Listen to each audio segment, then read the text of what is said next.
En regardant, en écoutant, en échangeant avec les uns et les autres, j'ai la nette impression qu'il y a un projet. Et le projet, c'est la balkanisation de notre pays. Je crois qu'il ne faut pas se voiler la face. Il y a une volonté de mettre notre pays à genoux et de prendre un morceau de ce pays. Je crois depuis Bunia, en passant par Beni Butembo Goma, jusqu'au plateau de Fizi. Il y a un projet. Est-ce que ce projet va se réaliser? Je crois que tout dépend de nous, peuple congolais.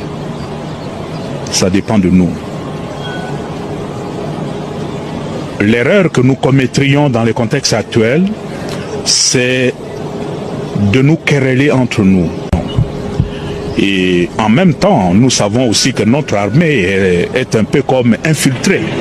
Il faut mettre de l'ordre aussi dans cette armée pour que la population puisse s'identifier à l'armée. Autrement, il y a une sorte de manque de confiance entre d'un côté la population et son armée, et ça c'est dangereux.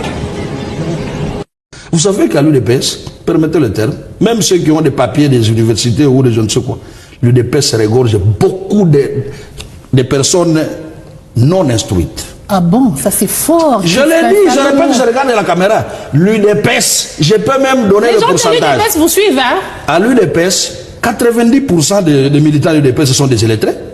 Je l'ai dit.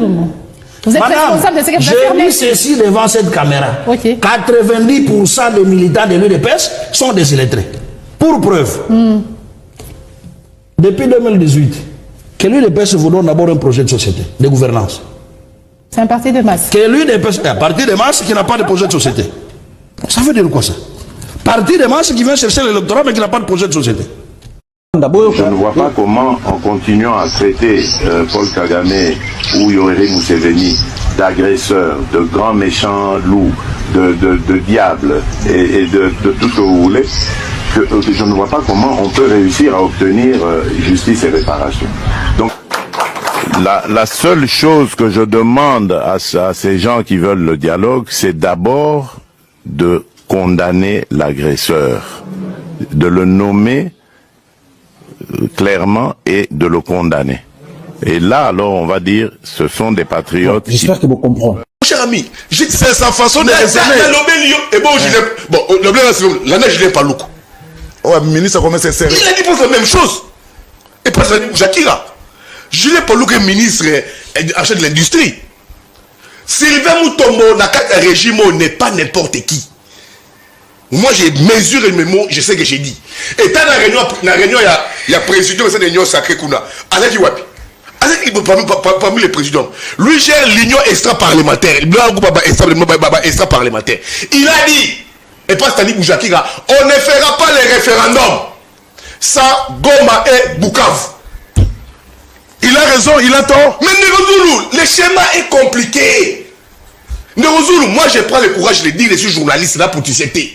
On ne peut pas faire un référendum sans Goma, sans Bukavu. Et aussi aux opposants, ce que tu sais qu'il y a ça, les référendums, sans Bukavu, sans Goma, va exiger faire l'élection pété. Il va dire que j'ai laissé les. C'est comme un piège et Kangin Boka. Parce que si les opposants, fais-nous les élections. Tu sais qu'il dira, je ne peux pas aussi faire les élections sans Goma, sans Bukavu. C'est devenu un piège national.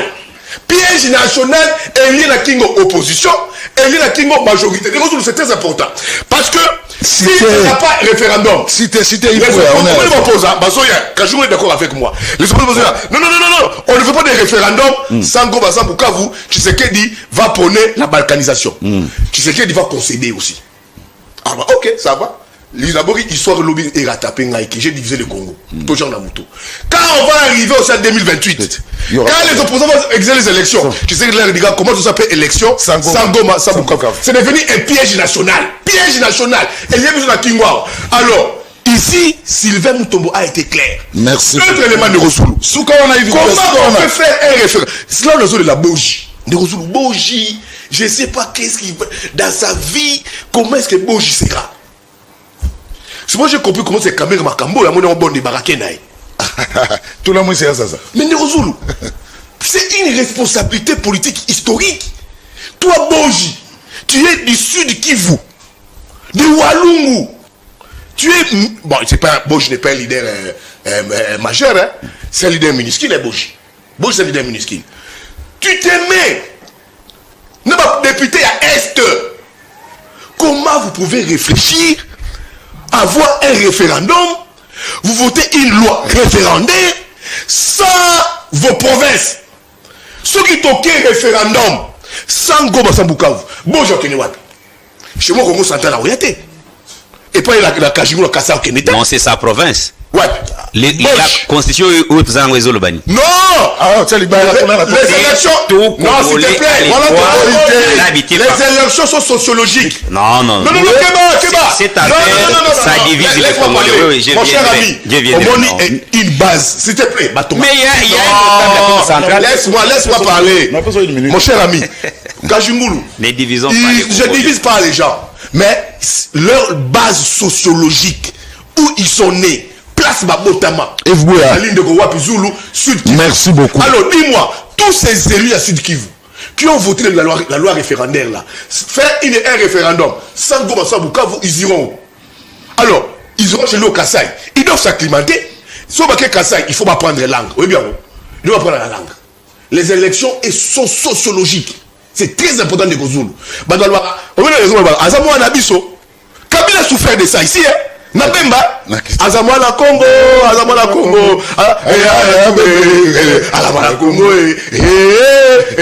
Kabila a souffert de ça parce que Kabila, ses origines, un moment posé problème. Les élections Kajima. Merci beaucoup, je suis disant de Rozulu. Merci beaucoup. Je vais terminer le Rozulu, j'ai dessus. Il n'y aura pas de référendum. Ça, tu Bayango. En 2028 de Rozulu, je m'assume. Il n'y aura pas élection. Il n'y aura pas élection. Je m'assume. On va au dialogue. Retenez ça, Lélo. Voilà. Rozulu, retenez ça, Lélo. On ira au dialogue en 2028. Fayoulou, les Katumbi, comme tu l'as dit là, je ne vois pas PPRD, nationalité à C64. Bazate. Merci beaucoup. Et puis, il a coïncidence avec. On va terminer l'émission. Suivre, mais le ministre Samuel Mbemba a tiré au Kosabatou. C'est pas son rôle. Il faut ici. La famille Tshisekedi, ce qui est le Natunio Nabibon, à défaut de ne pas puiser à l'union sacrée, la famille Tshisekedi, dynastie Tshisekedi, qui peut succéder à Félix Tshisekedi? Ah, tout ça, dynastie, comme ça, lui, il y a des autres Boni boy. La cause de la propriété. Je ne pense pas qu'il y a quelqu'un qui a été préparé pour ça. Personne. Donc, on peut tomber dans une conclusion selon laquelle, après Tshisekedi, tout s'arrête. C'est le déluge. Toya ba voleur na union sacrée, vous allez à combien de pourcents? 92. 92. Gouvernement, 92%. 92%. Gouvernement, 93. 93. Présidence. Présidence, 99,9. Attends, on a fini moto. Ok. 99,9. Na parlement. Aïe. Le gars panier à crabe. Pango égalité na 99%. Vrai ou faux, le régime de l'union sacrée est un régime de voleurs? Je l'ai déjà dit en 97%. Vrai ou faux, c'est un régime tribal? Je l'ai déjà dit. Vrai ou faux, c'est un régime d'incompétents? Non, pas un régime tribal. C'est-à-dire on a nommé beaucoup de... Oui, mais pour le pourcentage, la majorité, non? 97. Voilà. Vrai ou faux, c'est un régime des incompétents? À 97%. Il y a 3% qui sont intelligents. Est-ce qu'il faut pas Zalaka ou bien il faut pas Longwa? Pas Balongwa. Balongwa. Non, il fallait déjà Balongwa la bango depuis longtemps. Il y a un régime Mobimba. Et Kende, to etika. Il y a union sacrée. Mais il y a banane comme Bino nyonso. Sous, soso meme libatale. Sous, dehors. Priez papier, papa. MCC.